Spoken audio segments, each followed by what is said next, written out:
कार्यक्रम सानवी संवाद के आज के बहस में खास करके पर्सा क्षेत्र नंबर 4 से प्रत्यक्ष तर्फ प्रतिनिधि सभा में निर्वाचित प्रतिनिधि सभा सदस्य माननीय रमेश रिजाल जी से आज हमने के विशेष बातचीत करम सन।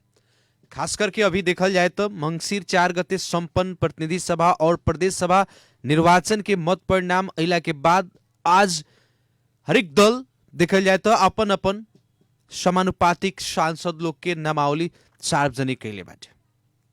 समानुपातिक सांसद लोग के नामावली सार्वजनिक भइला के बाद अब गणितीय हिसाब से सरकार बनावे के रास्ता, सरकार बनावे के समीकरण में हरेक दल सब लागल बा।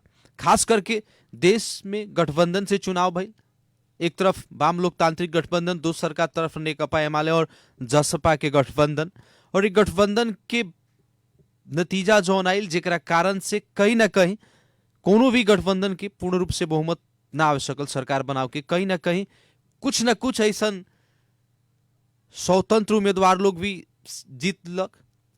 वैसा ही अपने के जनमत पार्टी के पास भी कुछ बहुमत आ गई जेकरा कारण से सरकार बनाव में खास करके कोनो गठबंधन जौन चुनाव में जौन हिसाब से गठबंधन करके चुनाव लड़ल गई वो हिसाब से सरकार बनावे नहीं के सकत। और खास करके हमने के आज विशेष रूप से पर्सा क्षेत्र नंबर 4 से नवनिर्वाचित प्रतिनिधि सभा सदस्य माननीय रमेश रिजाल जी की वहां के एजेंडा का बाटे, पर्सा क्षेत्र नंबर 4 के विकास और समृद्धि के खातिर वहां के का करे, आज ये विषय में हमने के बहस के केंद्रित करें सन। और कार्यक्रम सानवी संवाद के आज के बहस में स्वागत करे के चाहे मानिए जी, स्वागत बा कार्यक्रम सानवी संवाद में। हाँ, धन्यवाद। मंगसिर 4 गते भइल प्रतिनिधि सभा और प्रदेश सभा निर्वाचन के जो नतीजा है, नतीजा के परिणाम के अपने कौना ढंग से देख ना हमके सोचे से तनी से कम भइल रही, लेकिन हमने के अनुकूल नहीं के से बात नहीं के, हमने के अनुकूल बा गठबंधन के जो हिसाब किताब रहे वो अनुसार से ना होइल हुई, लेकिन स्पष्ट बहुमत के हिसाब से गठबंधन के साथी लोग बा, सरकार के बनाव के तैयारी बा, कोनो दूसर खास बात नहीं है। लेकिन मत परिणाम से अपने लगन संतुष्ट बानी? संतुष्ट होके के पड़ी, जनता के मैंडेट के स्वीकार करे के पड़ी, संतुष्ट तो नहीं सन, लेकिन जनता लेकिन जितना सोचले रहनी लगन उतना नहीं के, जेकरा कारण से कुछ न कुछ कमी अभी महसूस हो रहा बाटे। जी जी जी हो रहा। अब रहल बात बाटे खास करके मध्य प्रदेश के एगो जिम्मेवार नेपाली कांग्रेस के नेता बानी अपने, खास करके मध्य प्रदेश के जो नतीजा आयल, ये नतीजा से का प्रतिक्रिया बाटे नतीजा प्रति अपने के?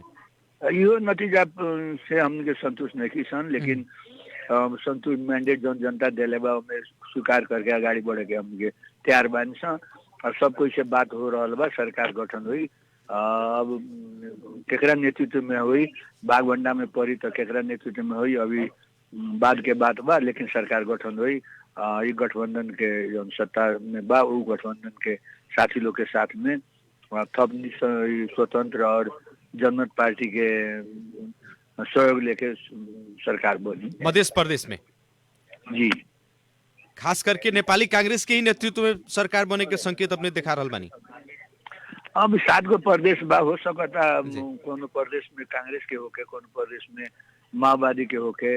अब बिहान के अब केंद्र के एगो निर्णय भइला के बाद में प्रदेश में केकर बनी, और खास कर 2 नंबर प्रदेश में मध्य प्रदेश में केकर बनी, बिहान के दिन में निर्णय हुई। अभी निर्णय नहीं हो के सकल, अभी नहीं निर्णय हुई। पर्सा क्षेत्र नंबर 4 से अपने प्रत्यक्ष रूप में प्रतिनिधि सभा सदस्य पद में निर्वाचित भइल बानी, जीत के श्रेय केकरा के देम? गठबंधन के देम कि क्षेत्र के जनता के देम? जनता के देम, जनता के देम। जो गठबंधन तो बढ़ले बा, जनता के देम, जनता के श्रेय जाई। लेकिन आम जनता के बहुत सारा अपेक्षा अब की बार रमेश रिजाल जी से बाटे पर्सा क्षेत्र नंबर 4 के विकास और समृद्धि के खातिर राउर एजेंडा का बाटे, और जौना जनता से अपने बाचा कैले बानी उ बाचा उ एजेंडा आज भी जिंदा बाकी बा जिंदा बा। जो अपेक्षा बा आम जनता के वो पूरा करे के हम 5 वर्ष में भर मकदूर प्रयास करें और सफल भी रहे। विकास हुई पर्सा क्षेत्र नंबर 4 में। एक तो ऐसे भी पर्सा क्षेत्र नंबर 4 के एगो पिछड़ल क्षेत्र के रूप में मानल जाला, लेकिन अपने निर्वाचित भइल बानी, बहुत अपेक्षा बाटे काहे कि पुरान नेता बानी, और निर्वाचित भी भइल बानी, जनता प्रचंड बहुमत से अपने के जीतैले भी बाटे, तैसे कहीं ना जी कहीं जनता तो अपने से बहुत सारा अपेक्षा रखले बाटे, वो अपेक्षा जी अपने जी जी कैसे फुलफिल करे? उ स्वाभाविक उ अपेक्षा राखल अब जनता के मैंडेट से हम जीतला पर उ पूरा करे खतरा हम रात दिन एक करके पूरा करे उ। का एजेंडा रही तनका बता दे ना जाओ। अब एजेंडा तो जो जनता चाहता, जी स्वास्थ्य में, शिक्षा में, सड़क में, खाने पानी में, ई जौन इच्छा बा ई पूरा करे के हम कोशिश करें, जौन अपेक्षा बा जनता के वो पूरा करे के हम कोशिश करें। जी। आज भी हमनी के देखल जाता, जे भी नवनिर्वाचित प्रतिनिधि सभा या प्रदेश सभा के सांसद जी लोगिन बानी, जनता ए बेरा हरेक ढंग से कहीं ना कहीं परेशान बाटे, किसान तो और ज्यादा पीड़ा में बाटे, लेकिन बहुत कम लोग आवाज उठा रहल बानी। किसान के जौन समस्या बाटे, इस समस्या प्रति अपने के कितना गंभीर बानी? एकदम गंभीर बानी। किसान के समस्या हमर समस्या है, ई देश के समस्या है, और ई समस्या प्रति हम एकदम गंभीर बानी। ई समस्या समाधान करे खतरा हम और रात खटे। जी। अभी देखल जाओ अपने लगन के शपथ ग्रहण भी नहीं खे भइल, और खास करके बहुत सारा सांसद जी लोगिन अभी शपथ ग्रहण ना खा के भी जनता के समस्या के प्रत्यक्ष रूप में संबंधित निकाय तक जाके भेंट कर रहल बानी, वो समस्या कैसे समाधान हो ओकरा ऊपर पहल कर रहल बानी लोग। ये चीज के अपने कौना ढंग से देख रहल बानी? अब ठीक बा, उ लोग हमरो से सहयोग ले लेबा, हम ई लोग से सहयोग से ई सब समस्या समाधान करे खतरा प्रधानमंत्री से बात कर ले बानी, उ समस्या समाधान जल्दी होई। ये समस्या जौन बाटे एकरा प्रति अपने भी कहीं ना कहीं गंभीर बानी? हाँ एकदम एकदम कहीं ना कहीं ना एकदम गंभीर बानी, पूर्ण रूप से गंभीर बानी? पूर्ण रूप से गंभीर बानी। एकर मतलब अब पर्सा जिला लगायत क्षेत्र नंबर 4 के शिक्षा के बात कल जाओ, स्वास्थ्य के, चाहे कृषि के, चाहे सड़क विस्तार के होके या भौतिक पूर्वाधार विकास के होके, हर एक क्षेत्र में विकास होई, जनता महसूस करी करी करी अब महसूस कराओ के पड़ी। हम वचन देले बानी, एमे हम पूर्ण रूप से सहभागी रहे और जनता के अपेक्षा जौन बा 4 नंबर ना पर्सा जिला के जनता बा ओकर अपेक्षा पूरा करे के हम एकदम अहोरात्र खटे। लेकिन पर्सा जिला के जो नतीजा आयल, ये नतीजा से अपने लगन खास करके अगर देखल जाए, ते नतीजा से भी जगह देश के और मध्य प्रदेश के नतीजा से अपने लगन जौना हिसाब से संतुष्ट होके के चाहिए, वो हिसाब से नहीं लगन, तो परसों जिला के नतीजा से संतुष्ट ना होके लगन। अब बात ठीक है, उतना 100% उ नतीजा से हमके खुश नहीं सा, ये बात ठीक है। गठबंधन कितना के अपने लगन के खातिर उपलब्धि मूलक रहल? अब मोटा मोटी अभी कहल जाए तो नया नया हमके ई प्रैक्टिस है, ऐसे गठबंधन सफल रहल कह के हम वाला विश्वास देवे के चाहता नहीं। अब 100% तो सफल रहे ना रहे, कि बहुत सारा लोग के टिप्पणी रहे कि गठबंधन ये देश की आवश्यकता ना बल्कि कुछ नेता लोग के आवश्यकता हुए, अपन पद जोगावे के खातिर, उ लोग के अपन पद बचाव के खातिर गठबंधन कैले बा लोग, लेकिन ये गठबंधन का साबित कैले कि नतीजा के बाद ना ना अभी लोग के सुविधा खतरा ही गठबंधन ना भई, देश के अवस्था, प्रजातंत्र प्रति के जौन खतरा, संविधान जौन डिरेल में जा रहल रहे, संघीयता जौन खतरा में रहे, उसे ये सबके लड़े खतरा जौन शक्ति सब डिरेल में ले जाते रहे, उस शक्ति से लड़े खतरा गठबंधन भइल रहे, और गठबंधन से हमके खुशबानी से हमें कोनो दुई मत नहीं के। अब जहाँ तक गठबंधन के सफलता के बात बा, 100% वोट ट्रांसफर के बात बा, वो कमी बेसी भइल हुई, लेकिन बहुत हद तक भइल बा। ऐसे हमके गठबंधन से हमके निराश नहीं की, सफल कम प्रयोग भइल बा कह के हमके मानता है। गठबंधन में अंतर्घात भइल कि ना आपकी बात? कुछ कुछ भइल हुई, तो गठबंधन में घात अंतर्घात तनी मनी भइल हुई, लेकिन संपूर्ण रूप में हमके ये गठबंधन के आगे ले जाके तैयार बानी सा, ये गठबंधन से पीछे हमके लौटे के तैयार नहीं था। देश के ही पहल का पार्टी बनल बानी लगन, अब तो बहुत सारा जिम्मेवारी नेपाली कांग्रेस के ऊपर जनता के देले बाटे अपन मैंडेट से, ये जिम्मेवारी के कौना हिसाब से आगे बढ़ाएम लगन? हम तो वही कह देनी एकरा अगाड़ी कहनी, जौन अपेक्षा बा जनता के, जौन जिम्मेवारी हमरा के देले बा, वो जिम्मेवारी वो अपेक्षा के जौन अपेक्षा बा ओकरा पूरा खतरा हमर जिम्मेवार, हम अपन जिम्मेवार समझता नहीं, और जिम्मेवारी पूरा करे के लगातार कोशिश करें।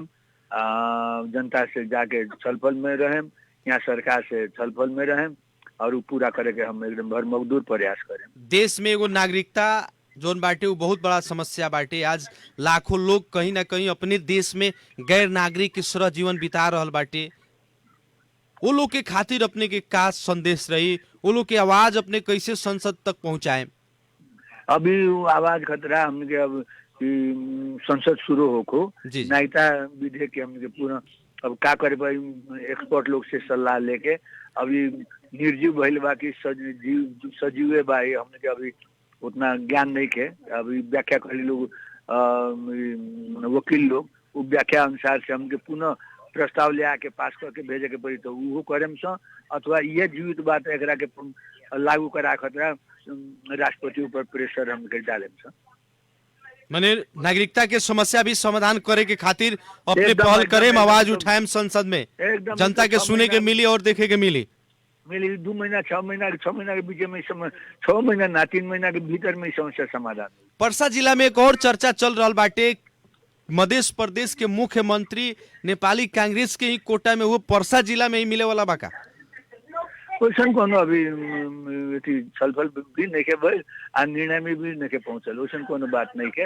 लेकिन कोशिश रही अगर नेपाली कांग्रेस के नेतृत्व में मध्य प्रदेश में सरकार बनता तो मुख्यमंत्री परसा जिला में मिली की लियाओ के कोशिश करेम सा। लेकिन अब राजनीतिक रंग कौन हिसाब से बैठता, कौन हिसाब से ही आगे बढ़ी वो हिसाब देख के हुई। जी। एक और बात हम जाने के चाहें अपने से, खास करके अपने अब की बार 79 के प्रतिनिधि सभा सदस्य में निर्वाचित भइल बानी, खास करके ये अपने के अंतिम निर्वाचन है कि आवेला दिन में भी अपने आकांक्षी राजनीतिक जीवन में ये अंतिम पहला थोड़े होला। अब बहुत सारा चर्चा रहे चुनावी दौरान में कि रमेश रिजाल के लिए अंतिम चुनाव बाटे, ऐसे कहीं ना कहीं में वास्तविकता का सत्यता का है। लोग चर्चा कैले अलग बात है, हमारे आम जनता का कहता, हमारे कार्यकर्ता का कहता।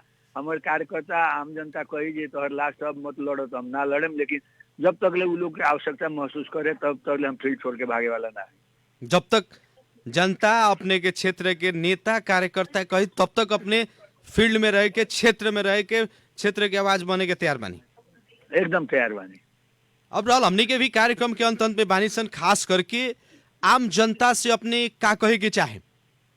आम जनता के कहें जौन हिसाब से नेपाली कांग्रेस के रउआ लोगन विजय करेनी उ जौन अपेक्षा रउआ लोगन के बा समृद्ध समुन्नत नेपाल समुन्नत नेपाली उ पूरा करे खतरा हमरो वाला अहोरात्र खटेम रउआ लोगन विश्वस्त रही। र हमर जौन बाचा बा हम निर्वाचन के दौरान में जौन बाचा दिले बानी ओकरा पूरा कराए हम 100% पूरा कराए कोशिश करें। रउआ लोगन विश्वस्त रही कह के हम वो लोग से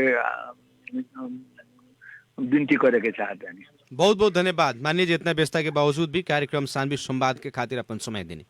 हाँ धन्यवाद रोगो के हमर बात आम श्रोता के समक्ष पुरौनी रोगो के धन्यवाद जी। धन्यवाद आदरणीय जन समुदाय। कार्यक्रम सानवी संवाद के आज के बहस और छलफल में खास करके अभी ये संपन्न प्रतिनिधि सभा और प्रदेश सभा निर्वाचन के मत परिणाम परसा जिला में खास करके देखल जाए तो 4 गो क्षेत्र, ये चारों क्षेत्र में 2 गो गठबंधन, एक तरफ वाम लोकतांत्रिक गठबंधन, दूसर का तरफ अपने के नेकपा एमाले और जसपा के गठबंधन, दोनों गठबंधन के 2 गो सांसद लोग विजय हासिल करेंगे।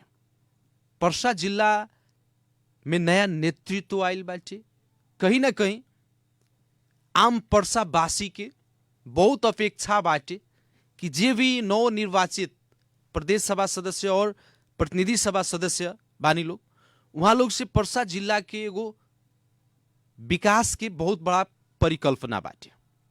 काहे कि परसा जिला के जौन भूमिका बाटे ये देश के विकास के खातिर, वो भूमिका के मुताबिक कहीं ना कहीं अगर देखल जाए तो वो किस्म के श्रेय, वो किस्म के विकास परसा जिला में देखे के ना मिलेला। और आज बहुत बड़ा आम जनता के एगो चाहना बाटे कि जे भी ये क्षेत्र से, चारों क्षेत्र से निर्वाचित होके गइल बानी लोग, वहां लोग एगो असल प्रतिनिधि जनता के बन के, चाहे सड़क में आवाज उठावे के होके या सदन में आवाज उठावे के होके, आवाज उठा के जनता के जौन जेनुन समस्या बाटे, अभी बहुत सारा समस्या से जनता जूझ रहा बाटे। एक तरफ महंगाई, दोसर तरफ खास करके हमनी के कृषि प्रधान देश है, लेकिन कृषि में अगर बात कही जाए तो सबसे ज्यादा परेशान, सबसे ज्यादा समस्या में अगर सबसे ज्यादा क्यों पीड़ित बा तो वह किसान। लेकिन किसान के जो समस्या बाटे, इस समस्या समाधान करे के खातिर सरकार कभी भी गंभीर ना भइल। नव निर्माण होके वाला सरकार इस समस्या के गंभीरता के साथ ली, कहीं ना कहीं किसान के समस्या संबोधन होई कह के आम जनता एगो अपेक्षा रख ले बाटे। जब जब खेती के समय आवेला ओह बेरा कहीं ना कहीं किसान बहुत पीड़ा में रहेला, आम जनता भी पीड़ा में बाटे। ऐसे किसान के समस्या भी समाधान होके के पड़ल। देश के अगर शैक्षिक अवस्था की बात की जाए, अभी बहुत सारा सामुदायिक विद्यालय की अवस्था देखी दिन प्रतिदिन जीर्ण होते जा रहल बाटे। शिक्षक दरबंदी के अभाव बाटे, लेकिन ओकरा प्रति न सरकार गंभीर बाटे, न स्वयं स्थानीय सरकार भी गंभीर बाटे। इसे शिक्षा के समस्या, कैसे शिक्षा के गुणस्तर के सुधारल जा सकताटे, सामुदायिक विद्यालय के भी अवस्था जहां स्थानीय सरकार गंभीरता के साथ आगाड़ी बढ़ल बाटे, संबंधित सरोकार वाला निकाय लागल बाटे, वहां बहुत बढ़िया करके देखैले बाटे, वहां प्राइवेट स्कूल सब फेल बाटे। लेकिन बहुत सारा ऐसा जगह बाटे जहां अगर देखल जाए सामुदायिक विद्यालय की अवस्था जीर्ण होते जा रहा बाटे। हर एक क्षेत्र में वैसा स्कूल परियस। तो इससे जे भी निर्वाचित प्रतिनिधि सभा सदस्य लोगन बानी, वहां लोग से हमने के विनम्र अनुरोध बाटे, कम से कम अपन क्षेत्र में शिक्षा के बात कैले मानी, चुनावी दौरान में घर दैलो में जनता के द्वार द्वार पर गइल बानी, घर घर में गइल बानी, हाथ जोड़ले बानी, पैर पड़ल बानी, वहां बात कैले बानी यहाँ के शिक्षा के विकास करें, स्वास्थ्य के विकास करें, कृषि के विकास करें। बहुत सारा सपना देखैले बानी, सपना पूरा होके के पर आम जनता के यह बहुत बड़ा अपेक्षा बाटे अभी के नवनिर्वाचित प्रतिनिधि सभा सदस्य या प्रदेश सभा सदस्य जी लोग इनसे। खास करके शिक्षा के हमनी के बात करते हैं सन, वैसे ही स्वास्थ्य के भी अवस्था अगर देखल जाए तो ऐसा ही बाटे। हर एक स्वास्थ्य चौकी में बहुत किस्म के दवाई सब आ रहल बड़ा सन, लेकिन वो दवाई प्रति आम जनता के भरोसा नहीं के होके सकत। ऑलरेडी वहां सीएमए चेक कईल जनशक्ति वहां बा, लेकिन आज भी गांव घर में अगर देखल जाए तो कोनो किस्म के बीमारी होता, हल्का बुखार भी होता, तो पट क्लिनिक में जाके वहां अगर वो सीएमए ही बड़न, अगर वो जौन दवाई देतन ऊपर जितना विश्वास बाटे, वो कोनो भी सामुदायिक स्वास्थ्य चौकी ऊपर उतना जनता के विश्वास नहीं के होगा। कैसे एकरा के विश्वासिलो बनावल जा सकता, कैसे आम जनता सरकारी हॉस्पिटल प्रति ओकर जन विश्वास बढ़ सकताटे। आज भी अगर देखल जाए तो बच्चा जन्माओ के होई, गर्भवती महिला लोग के तो कहीं ना कहीं सदर मुकाम में ही लाओ के पड़ता है। ऐसा अवस्था वाला सन स्थानीय सरकार के अइला के बाद बहुत सारा परिवर्तन तो भइल बा, लेकिन जौना हिसाब से परिवर्तन होके के चाही वो अभी देखे के नहीं मिल रहा। एकरा प्रति भी सोचे के एकर विकास के खातिर भी रणनीति योजना बनाओ के और स्वास्थ्य के अवस्था में सुधार करे के बहुत बड़ा दायित्व अभी सांसद जी लोग इनके बाटे। एकरा प्रति भी वहां लोग के ध्यान पुगो हमने के कहे के चाहे सन ये कार्यक्रम के मार्फत से। वैसा ही हर एक दिन हजारों युवा विदेश पलायन हो रहा बा, खाड़ी मुल्क में जा रहा बाटे अपन देश छोड़ के। लेकिन युवा के कैसे अपने देश में रोजगारी देहल जा सकता, युवा के कैसे विदेश जाए से रोकल जा सकताटे, ना पर सरकार गंभीर बाटे, ना जे भी नेता बा उ लोग गंभीर बाटे। तो कहीं ना कहीं बहुत बड़ा चुनौती बाटे युवा लोग के अपने देश में रोजगारी के वातावरण सृजना करी, अपन देश के जनशक्ति अपने देश में लगाओ के पड़ल। एकरा प्रति भी कहीं ना कहीं जे भी जिम्मेवार, जे भी नवनिर्वाचित सांसद जी लोग बानी वहां लोग से हमनी के विनम्र अनुरोध बाटे, वो चाहे प्रदेश सभा के सांसद हो कि या प्रतिनिधि सभा के सांसद, हर कोई से हमनी के ये अनुरोध बा कि युवा रोजगारी के भी सृजना करे के पड़ल। न तो प्रधानमंत्री रोजगार कार्यक्रम चलबे करेला, लेकिन देखल जाला अषाढ़े में खुली 1 महीना के खातिर वो कागजे में सीमित हो जाई, कागजे में ओकर पैसा बटा जाई, लेकिन रोजगारी जौन हिसाब से वो कार्यक्रम लागू भइल वो अभी तक व्यवहार में लागू नहीं होके सकल। वो स्थानीय सरकार के ही गलती कहल जा। इस सब पर कहीं ना कहीं अनुगमन करे के, इस समस्या के समाधान करे के जिम्मेवारी अब जनता नवनिर्वाचित सांसद लोग के दिले बाटे। काहे कि बहुत सारा रिजल्ट जो आयल प्रदेश सभा और प्रतिनिधि सभा में देखल गई पुरान चेहरा सफा जनता अब पसंद नहीं खे करत। एक कार्यकाल केहू के जनता देखे के चाह रहा बाटे। बहुत सारा युवा लोग, बहुत सारा नया नेतृत्व अब की बार राजनीति में प्रवेश कैले बा। बहुत बड़ा अपेक्षा भी बाटे। अपेक्षा कैसे पूरा हुई? जनता कह रहा बाटे कि बहुत बड़ा अभिभारा, बहुत बड़ा जिम्मेवारी दे के हमने के भेजौले बानी सन, और सड़क और साथे साथ सदन में, अब सदन में जनता के प्रतिनिधित्व जे भी प्रतिनिधि बानी लोग, वो लोग कैसे कर रहा बानी अब देखे वाला 5 वर्ष तो देखे के पड़ी। लेकिन हमने के कार्यक्रम के मार्फत से प्रदेश सभा के सदस्य हुई या प्रतिनिधि सभा के सदस्य हुई, हर कोई के हमने के गचगचावे वाला काम, हर कोई के कहीं ना कहीं जनता के मुद्दा पर, जनता के समस्या पर सतर्क कराओ के, सचेत कराओ के हमने के प्रयास जारी रही। कार्यक्रम सानवी संवाद के आज के बहस और छलफल सुनी, एक अपने लोग के बहुत बहुत धन्यवाद देव के चाहे। विशेष धन्यवाद प्राविधिक मित्र अनूप यादव जी के देते हुए कार्यक्रम सानवी संवाद के आज के ये विशेष बहस से हम कार्यक्रम प्रस्तोता मुकलेश गदी आज के खातिर विदा चाहत बने। प्रणाम।